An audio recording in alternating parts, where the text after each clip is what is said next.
Bienvenidos a un nuevo programa de A Ciencia Cierta, el programa del doctor Daniel Stambulian. Y hoy un programa muy pero muy interesante. Yo que ustedes no me movería de ahí.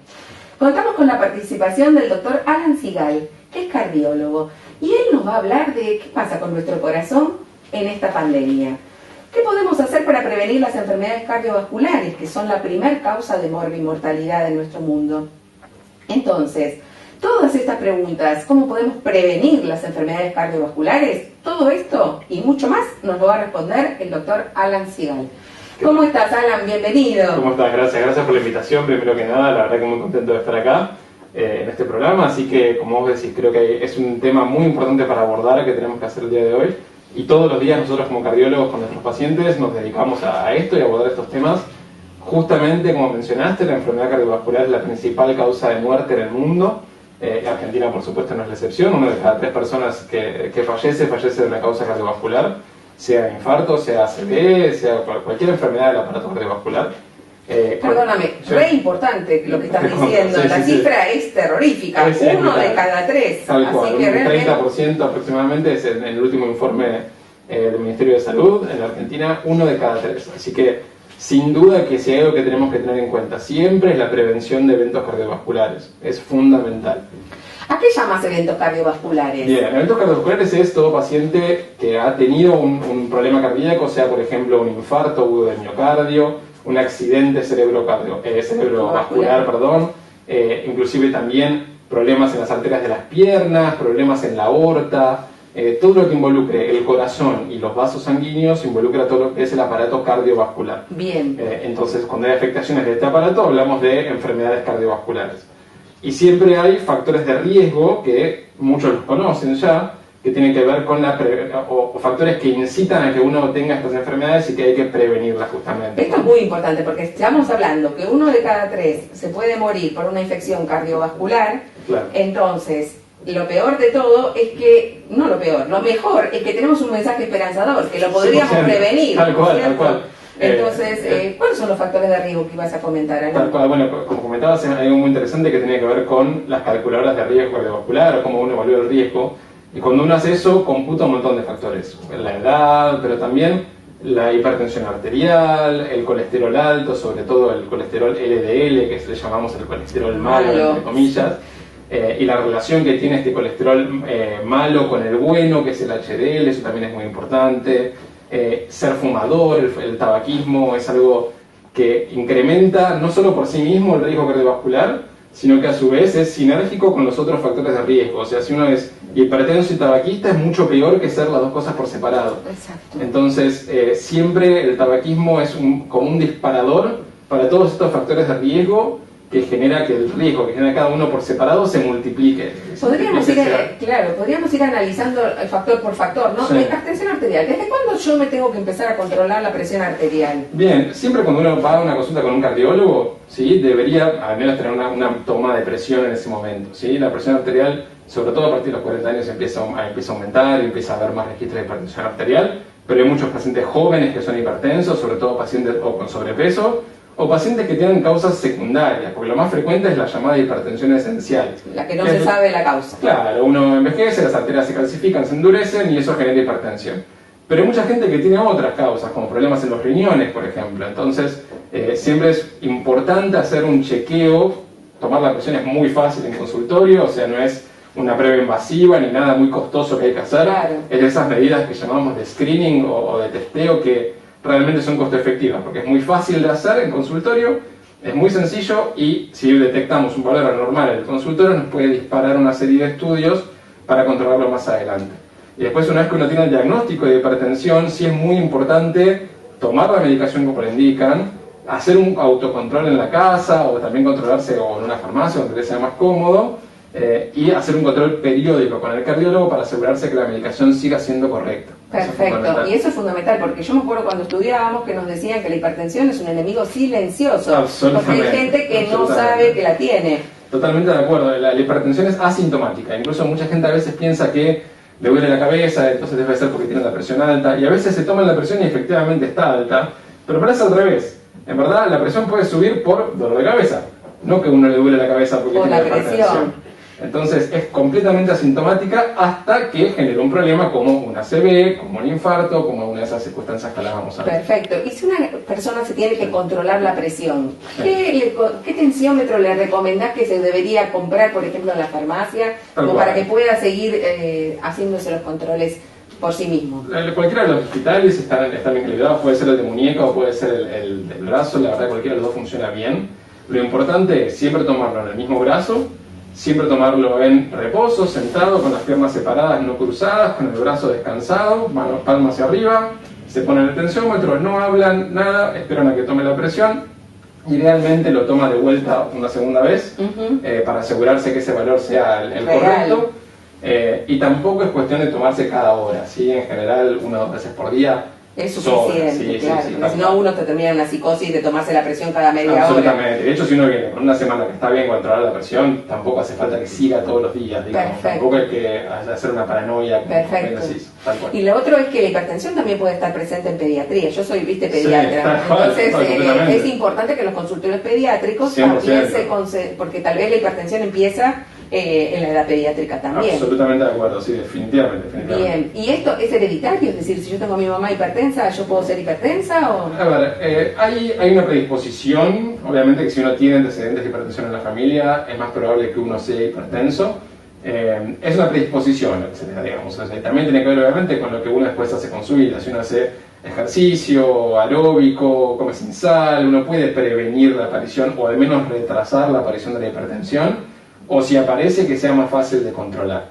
Así que por más que pueda haber una predisposición, y justamente esos pacientes son los que más tenemos que ir a buscar, hay formas de prevenirlo o eliminarlo, definitivamente. Bien, y vos dijiste ejercicio aeróbico, pero si yo no quiero hacer ejercicio aeróbico y quiero caminar, ¿cuánto tendría que caminar para evitar la hipertensión? Bien, o sea, lo que hablamos en cuanto a prevención cardiovascular es un mínimo de 150 minutos por semana de actividad física. Bien. ¿Sí? Son 2 horas y media que da la cuenta. Uno lo puede dividir como le sea más cómodo, puede hacerlo media hora 5 veces por día o 50 minutos 3 veces por semana, pero el mínimo al que tenemos que buscar, y es el valor que está en todas las guías internacionales y nacionales, es 150 minutos por semana que hay que intentar hacer actividad física, fundamental. Bien, y es importante que hice esos minutos que vos decís, pero después no me quede sentado todo el tiempo tirado mirando el televisor o con la computadora, ¿no? Que ahora es el mal de la época, o televisor o computadora. Incluso salió un trabajo muy interesante hace poquito, porque mucha gente dice, no, yo no salgo a caminar, pero trabajo, estoy todo el día moviéndome en el trabajo. No sirve. No sirve. Ese ejercicio no cuenta como ejercicio. Se estudió hace muy poquito un trabajo muy interesante, y eso no alcanza como actividad física, no es lo mismo para nada. Entonces 150 minutos por semana mínimo como para poder reducir la posibilidad de hipertensión arterial, o si la tengo... Y de riesgo cardiovascular en general, digamos, o sea, el riesgo de padecer eventos cardíacos a futuro, no solo de hipertensión. Perfecto, entonces nombramos a la hipertensión, nombraste como otro factor la diabetes, ¿no es cierto? Sí, tal cual. Bueno, la diabetes es otra enfermedad muy grave en el sentido de que está creciendo muchísimo en los últimos años en el país y en el mundo, que tiene que ver con esta resistencia a la insulina, sobre todo en los pacientes con diabetes tipo 2, que son la gran mayoría de los diabéticos. Y encima la diabetes también tiene este componente vinculado al sobrepeso. El sobrepeso y la grasa rodeando los órganos genera más resistencia a la insulina, entonces es también un ciclo vicioso, y que si a eso le sumamos también el tabaquismo, como decíamos antes, es peor todavía. Y la diabetes es uno de los principales factores de riesgo para enfermedad cardiovascular. Eso es algo también que miramos en el consultorio, obviamente no se puede medir en la consulta, pero sí se hace un laboratorio muy sencillo, que es la glucemia en ayunas. Medimos el azúcar en sangre, si da más de cierto valor tenemos que volver a repetir el test o hacer un test distinto para confirmar el diagnóstico. Y hoy por hoy tenemos un arsenal terapéutico enorme para tratar la diabetes, pero no debemos olvidar que el pilar del tratamiento de la diabetes y de la prevención es actividad física y comer sano. Eso es fundamental. Creo que es, digamos, homologable a todas las enfermedades cardiovasculares. Sí, completamente. ¿Y qué alimentación deberíamos descartar de nuestra dieta, sobre todo para prevenir las enfermedades cardiovasculares? A ver, todo lo que es alimentos ultraprocesados, lo que es alimentos fritos, idealmente se recomienda comer sin sal o limitar el consumo de sal en pacientes hipertensos directamente sin sal, pero es sobre todo los ultraprocesados, que son alimentos no tan naturales, son los que uno debería intentar evitar porque no tienen valor nutricional realmente, y más que nada se asocian sobre todo a aparición de eventos cardiovasculares a largo plazo, digamos. Hay estudios muy interesantes que evalúan si son las proteínas, si son los carbohidratos, si son las grasas. Los carbohidratos parecen ser el mayor problema a largo plazo en lo que es riesgo cardiovascular. Obviamente necesitamos carbohidratos para vivir, esto no significa que no podemos consumir carbohidratos. Exactamente. Pero si hay algo que tenemos que regular y no comer en mayores cantidades es eso, y obviamente evitar la comida frita, esas cosas que obviamente aumentan muchísimo el riesgo de elevar el colesterol y de tener eventos cardiovasculares. Todo lo que más gusta, pero que lamentablemente... lamentablemente hay que tratar de evitar. Sí, si fuera así, sería ideal que fuera el brócoli el problema, pero no lo es. Lamentablemente no lo es. ¿Qué es cierto con esto del vino? ¿Viste que decían una copita? Bueno, una copa de vino tiene demostrada mejoría o prevención cardiovascular, digamos, una copa de vino por día, como máximo.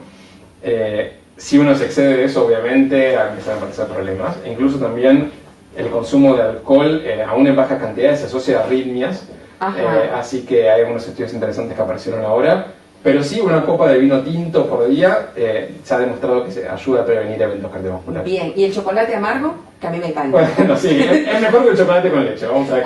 ¿En serio? El cacao se cree que trae unas propiedades beneficiosas para el colesterol también. El chocolate con leche obviamente tiene azúcar, tiene leche, tiene carbohidratos, entonces es definitivamente peor. Si uno va a comer un chocolate siempre es mejor el chocolate amargo y que más porcentaje de cacao tenga. Bien, entonces eso podemos seguir un poquito. Hay que hacer gusto, claro. Hay que hacer un gusto. Sí, por supuesto. Bueno, Alan, vamos a seguir en el segundo bloque porque Perfecto. quiero que me cuentes sobre la vida cardiovascular con esta pandemia. Sin duda. Así que bueno, amigos, síganos en este canal, en La Ciencia Cierta, que en el segundo bloque seguimos con el doctor Alan Sigal con coronavirus y cardiopatías. Muchas gracias, no se muevan de ahí.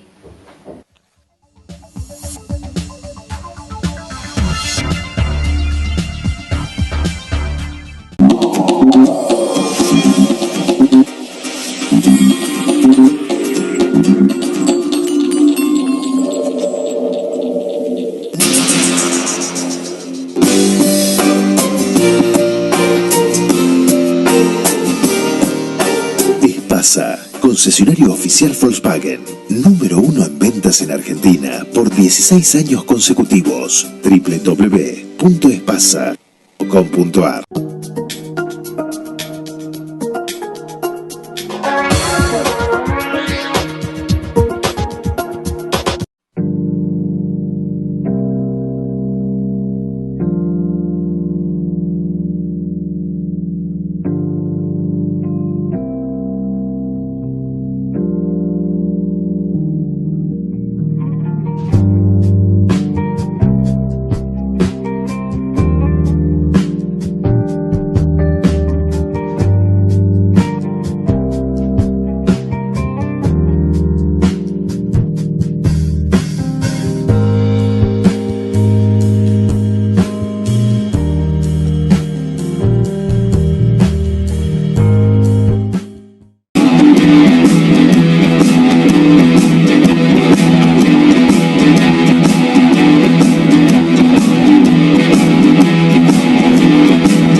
En el tratamiento de HIV,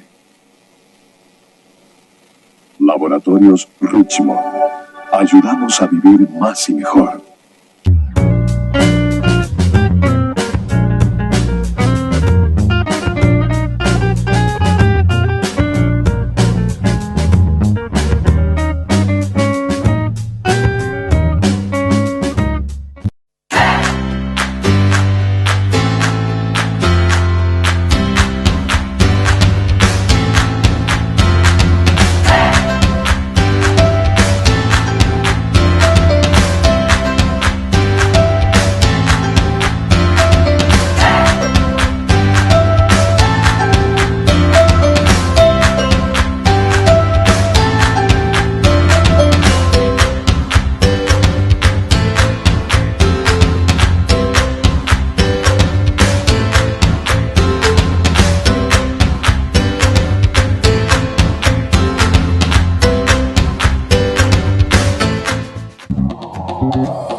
Hemos vuelto en La Ciencia Cierta, el programa del doctor Daniel Estambulián. Estamos en el segundo bloque con el doctor Alan Sigal, cardiólogo, que nos está dando unos consejos buenísimos. Algunos no los queremos escuchar, pero lamentablemente son así. Ahora vamos a seguir con coronavirus y nuestro corazón. ¿Qué tenemos que hacer, Alan, con esto del coronavirus? Viste que hay muchas cosas que involucran al coronavirus como agente productor de alteraciones cardíacas. Así que quiero saber tu opinión. Con respecto a eso quiero hacer una aclaración primero y después entrar por eso. Uno es, hay muchas campañas, tanto nacionales como internacionales, hay una de la Sociedad Europea de Cardiología que dice uno no puede poner en pausa un corazón, que lo que va es no dejemos de lado nuestros controles cardiovasculares, y esto me parece fundamental. Qué lindo, volví a decir cómo es. Que no se puede pausar un corazón. No se puede pausar un corazón. Claro, y es real, porque estamos viendo, yo trabajo en unidades coronarias, con pacientes críticos, y estamos viendo muchos infartos complicados, por gente que no quería consultar a la guardia por miedo a contagiarse, muchas cosas que habíamos dejado de ver hace muchos años, y que estamos empezando a ver de vuelta complicaciones tardías que no aparecían por consultas tardías. Entonces, es mucho peor, la verdad, teniendo en cuenta que la mayor causa de muerte en el país es la muerte cardiovascular, los problemas cardíacos, que el COVID. Obviamente uno tiene que cuidarse del COVID, absolutamente, por supuesto. Totalmente. Pero si uno tiene una afectación cardíaca, no dejemos de lado los controles cardiovasculares. Porque aclaremos, Alan, que todos los hospitales, todos los sanatorios están preparados para diferenciar a las personas con COVID de los que no lo tienen. Absolutamente. Entonces no van a adquirir la infección por COVID en un ámbito sanitario. Es altamente improbable, y no te puedo decir la cantidad de pacientes que en todo el 2020 no se hicieron un control y que recién están volviendo ahora, que ahora encima hay segunda ola, entonces está volviendo a pasar. Así que es fundamental no descuidar los controles cardiovasculares. Perfecto. Y lo que me preguntabas inicialmente, que me hablabas del COVID y la afectación cardíaca, el COVID tiene una afectación directa sobre el corazón, porque los mismos receptores del pulmón, que son los famosos receptores ECA en los cuales se une el COVID, están en el corazón también. Ajá. Entonces el COVID actúa directamente sobre el corazón. Entonces se ha demostrado un montón de pacientes que han tenido problemas como miocarditis, que es la inflamación del corazón. Del músculo del corazón. Claro, del músculo cardíaco, o infartos graves, o infartos con mucha carga de coágulo, que son difíciles de tratar. Inclusive los pacientes que tienen enfermedades cardíacas les va peor que los pacientes que tienen enfermedades respiratorias teniendo COVID. O sea, parece que es mucho más factor de riesgo ser un paciente cardiópata que ser un paciente con EPOC, por ejemplo. ¿Y eso tiene alguna explicación? O? Bueno, tiene que ver con esto, de que el COVID es... las enfermedades virales tienen más o menos un 1% de afectación cardíaca. El COVID tiene un 22%. O sea, 1 de cada 5 personas internadas por COVID tiene afectación cardíaca. Entonces, los pacientes que ya tienen cardiopatía previa son mucho más vulnerables a tener un desenlace malo por COVID que aquellos que tienen enfermedades respiratorias, que obviamente también son un grupo de riesgo, sin lugar a dudas. Así que definitivamente el COVID es un problema para los pacientes con enfermedades cardiovasculares, por eso más que nunca hay que mantener los cuidados cardíacos. Totalmente. Y aparte, estos pacientes no tienen contraindicación a las vacunas para en el absoluto, COVID. No, es una patología preexistente que obliga a que se vacunen. Absolutamente. Y aprovechemos también para la vacuna de la gripe y del neumococo, que son esa población también. Qué bueno que arreglaste eso, totalmente de acuerdo. Inclusive en un momento había una recomendación de que había que esperar 15 días entre la vacuna del COVID, la vacuna de gripe y neumonía. Eso se está dejando de lado, inclusive en Estados Unidos se están vacunando hasta el mismo día con las dos cosas. Y porque son las oportunidades perdidas en vacunación. Tal vez esa persona fue al vacunatorio en ese momento y hay que aprovechar de darle las vacunas que le corresponden. Así que si todos los pacientes con enfermedades cardiovasculares deben recibir la vacuna antigripal y antineumocóxica, y deben recibir la vacuna para el COVID, es la mejor prevención que pueden tener. Si me preguntan cuál es la mejor vacuna, es la vacuna que les toque el día que van al vacunatorio. Exactamente, coincido plenamente. Eso me parece que hay que remarcarlo siempre que podemos. No esperar, exactamente, claro. No esperar a la vacuna que me gusta. Claro, la que nos toque el día que llegamos. Totalmente. Agradecer que uno se puede vacunar. Exactamente. Y decime, el que padeció coronavirus, ¿viste? ¿Puede inmediatamente comenzar una actividad física, aeróbica, salir a correr? Bien, es una excelente pregunta porque tenemos mucha consulta actualmente del control post-COVID. El paciente que viene a la consulta, inclusive pacientes jóvenes sin antecedentes, que dicen, tuve COVID, Me recuperé, hasta pacientes que estuvieron leves, me dicen, pero ahora me falta el aire, cuando hago ejercicio me duele un poco el pecho, a veces tengo registros hasta de fiebre, y esto tiene que ver con este compromiso cardíaco que hablábamos del COVID, y hablamos del long COVID, o sea, el COVID largo. El COVID que se extienden los síntomas, incluso hay gente que hasta 6 meses después tienen hasta 9 síntomas, 10 síntomas asociados al COVID. Entonces, tiene que ver con cuánto perdura las secuelas del COVID en el sistema. Entonces es importante que hagamos un control post-COVID. La mayoría de los que tuvieron COVID leve. Los que tienen COVID leve, que están asintomáticos, con un electro que sea normal, les podemos autorizar a que hagan actividad física. Bien, pero se tienen que hacer el electro. Idealmente sí, sería genial que vengan a la consulta, tomamos la presión, los revisamos, les hacemos un electro. Si todo eso está bien, los podemos autorizar. Una vez que tienen el alta epidemiológica, hay que comiencen a hacer actividad física, primero tranquilos, viendo cómo se sienten y de a poco aumentando la intensidad. Distinto es el caso de aquellos que estuvieron internados. Los que estuvieron internados y tuvieron formas más graves, están más predispuestos a padecer miocarditis o otras enfermedades cardíacas como hablábamos recién. En esos casos se recomienda hacer un ecocardiograma, que es el ecodoppler, que es cuando miramos con un ecógrafo el corazón a ver que la función sea correcta. Se recomienda hacer un laboratorio para ver si hay elevación de marcadores de daño miocárdico, o sea, daño cardíaco, o parámetros de inflamación. Y en casos en que esos resultados den anormal, se puede avanzar con una resonancia cardíaca. Pero eso ya lo dejamos para un muy pequeño grupo de pacientes. Claro, no quiero que el mensaje sea hay que hacer resonancia porque no ese es el mensaje. Pero hay un grupo de pacientes que va a requerir una resonancia cardíaca, sí, definitivamente. Es decir, no puedo largarme a hacer un ejercicio luego de haber padecido COVID sin la consulta previa cardiológica. Claro, con un mínimo electrocardiograma en aquel que tuvo una enfermedad leve, probablemente pueda volver a mi vida normal. Tal cual. Pero tiene que decirlo el cardiólogo para evitar la posibilidad de muerte súbita, por ejemplo. Para evitar sí, o para evitar inclusive estas complicaciones como miocarditis que hablábamos, o infartos. Hemos tenido pacientes jóvenes sanos que tuvieron infartos posterior a haber tenido COVID. Entonces lo más seguro es, tuviste COVID leve, pocos síntomas, pasaste el alta epidemiológica, te sentís bien, venís, te hacemos un electro, te revisamos. Si está todo bien, empezás de a poquito. Perfecto. ¿Sí? Pero sí hay que profundizar un poco más en aquellos pacientes que estuvieron internados, que requirieron oxígeno, que usaron corticoides. En esos pacientes definitivamente el control es más exhaustivo y se recomienda al menos 2 semanas de espera para empezar a hacer actividad física desde el alta, inclusive con todos los estudios bien y sin secuelas cardíacas. Perfecto. Yo como pediatra, viste el síndrome inflamatorio multisistémico, como complicación del coronavirus, produce también alteraciones cardíacas, es decir, que los chicos no quedan exentos de estas complicaciones por COVID. Yo sé que vos sos especialista en cesación tabáquica, es decir, dejar de fumar. Tal cual. A ver, contanos un poquito, porque ese es también un factor de riesgo gravísimo que nombraste al principio y que es importante que también lo dejemos. Es un factor de riesgo para enfermedad cardiovascular, para enfermedad respiratoria y para COVID. Así que ya que estamos en la pandemia, es el triple combo. Sí. Es el momento de dejarlo. El tabaquismo es mucho más prevalente que el COVID, incluso. O sea, la cantidad de personas que fuman en el mundo llega al billón de personas. Entonces, la verdad que realmente es una enfermedad muy prevalente. Hay 8 millones de muertes por año relacionadas al tabaquismo. Impresionante. Sí, completamente. Y así todo, la cantidad de tabaquistas en el mundo está en aumento. Eso es lo peor. Se estima que en la OMS se estima que para el 2030 la cantidad de muertes por tabaquismo va a ser de 10 millones. En Argentina, por suerte, la cantidad de fumadores está bajando. Mira. En los últimos años pasó de un 25% a un 20%. Pero sigue siendo 1 de cada 5 personas. Que es mucho también. Es un montón. Si pensamos en los adultos solo, es 1 de cada 3. Un 33% de los adultos todavía son tabaquistas. Con todo lo que ya sabemos al día de hoy de las enfermedades cardíacas, respiratorias y todos los problemas que generan. El miedo que a veces hay con las personas tabaquistas es que piensan que dejar de fumar es muy difícil, que no van a poder, que no van a saber cómo hacer. A esos pacientes me gustaría decirles que vengan a una consulta, porque tenemos un montón de herramientas para ofrecerles que les va a ser mucho más fácil. ¿Es súper fácil, sencillo, rapidísimo? No, se requiere trabajo.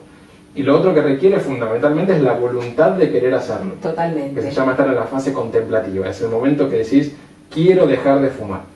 Para la persona que está pensando, la verdad, debería dejar, quiero dejar, estoy cansado de depender de este paquetito, Sí. vengan a una consulta, porque tenemos muchas herramientas que no es magia, no es todo evidencia científica, medicación. Y hablando de eso, el cigarrillo electrónico, porque qué bueno que me lo preguntás. sí, porque Sí, realmente a mí me preocupa, porque a mí también. Ajá. A mí también, yo estoy completamente en contra del cigarrillo Totalmente, electrónico, sí. además que la ANMAT no lo utiliza en el país, empezamos por Exacto.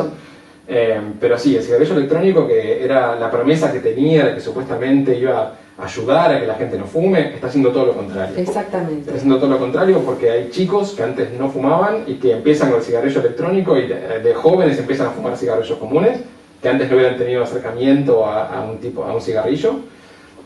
Y además, la otra promesa, que era supuestamente mucho más sano que el cigarrillo común, también es mentira, porque hay grandes casos de problemas respiratorios severísimos. Porque tiene sustancias químicas también. Tiene molécula de glicol que se calienta, se inhala y eso genera problemas respiratorios.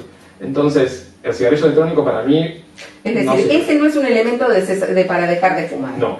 Entiendo que hay gente a la que le ha servido anecdóticamente, sí. Hay gente que uno le pregunta y dice, la verdad yo lo dejé con el cigarrillo electrónico, ok.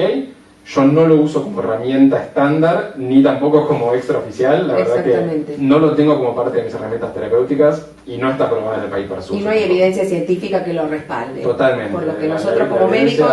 No podemos usar algo que no tenga evidencia. Totalmente. Los cardiólogos que somos muy obsesivos de la evidencia. Yo también, así que sí, definitivamente es algo que no uso. Y sobre todo porque tenemos además muchas otras herramientas muy avaladas.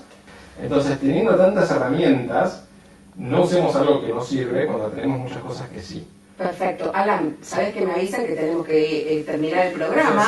Realmente te voy a volver a invitar porque es interesantísimo. Y eso que nos diste algunos consejos que mucho no me gustan. Si un chocolate amargo, eso te lo perdono. Así que muchísimas gracias. Gracias. Bueno, muchas gracias por habernos acompañado. ¿Se acuerdan que siempre parafraseamos al doctor Stambulian, que dice lo que el paciente nos enseña? En este caso, ¿qué nos enseñó el invitado? No pongamos a nuestro corazón en pausa, controlémoslos. Hagamos ejercicio, hagamos dieta, bajemos de peso, controlemos nuestra presión arterial, hagamos la consulta oportuna y no dejemos de prevenir las enfermedades cardiovasculares, que nos dijeron que son altísimas las causas de mortalidad por las enfermedades cardiovasculares. Así que bueno, los esperamos en la próxima de A Ciencia Cierta, el programa del doctor Daniel Stambulian.